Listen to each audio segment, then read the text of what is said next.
vida após a morte segundo a concepção cristã. Seria possível? Claro que seria.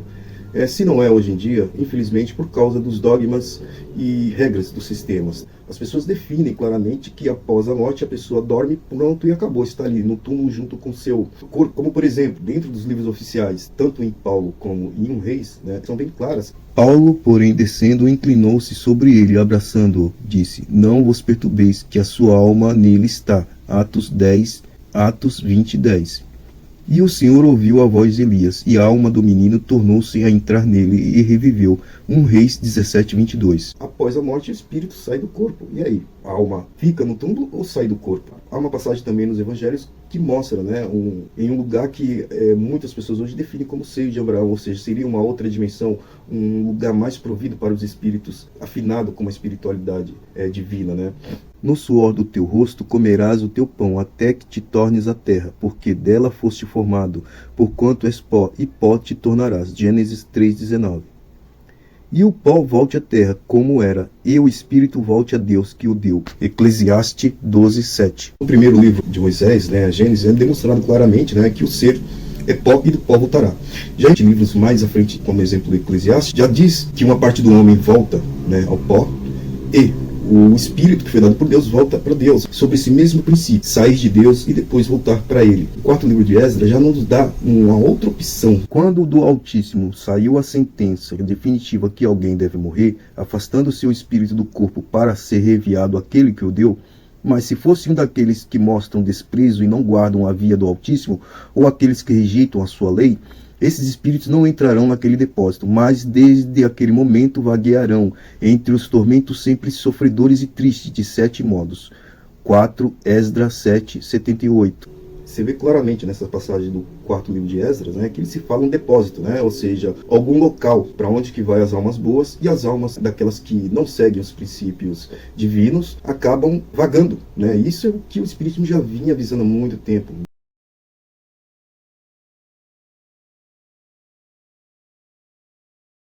Uma passagem muito curiosa, que fala de cidades espirituais no plano astral, é a de Isaías 14, que muita gente acha que está se referindo a Lúcifer, mas na verdade está sendo uma indireta ao rei da Babilônia. Diz que ele já estava morto para a alegria daqueles povos, e diz que o inferno veio receber. O inferno desde o profundo se turbou por ti, para te sair ao encontro na tua vinda. Despertou por ti os mortos e todos os chefes da terra, e fez levantar dos seus tronos a todos os reis das nações. Estes todos responderão e te dirão: tu também adoeceste como nós e foste semelhante a nós. Já foi derrubado na sepultura a tua soberba, como o som das tuas violas. Os vermes debaixo de ti se estenderão, e os bichos te cobrirão. Isaías 14, 9, 10, 11. E a passagem é bem clara, definindo a outros reis que estariam no plano extrafísico, onde ali fariam moradas, dizendo a ele, fosse derrubado como nós. Gente, isso é uma descrição clara às cidades espirituais que existem no plano astral, porque os espíritos depois da morte, eles acabam plasmando essas cidades, muitas vezes sem saber.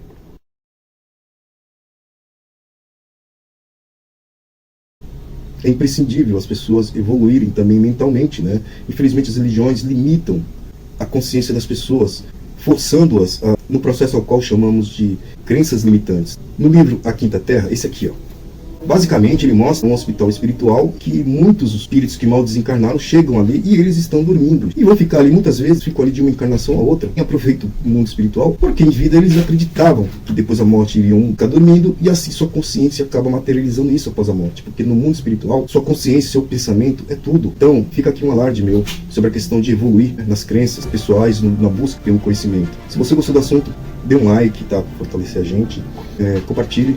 E busque no Google Síntese dos Últimos Dias, como foi, e será. Baixe gratuitamente. Meu nome é Walter J. Amorim, administrador dos blogs Era de Aquário 2036.com.br e do Espada de Miguel. Fiquem com Deus e até o próximo vídeo.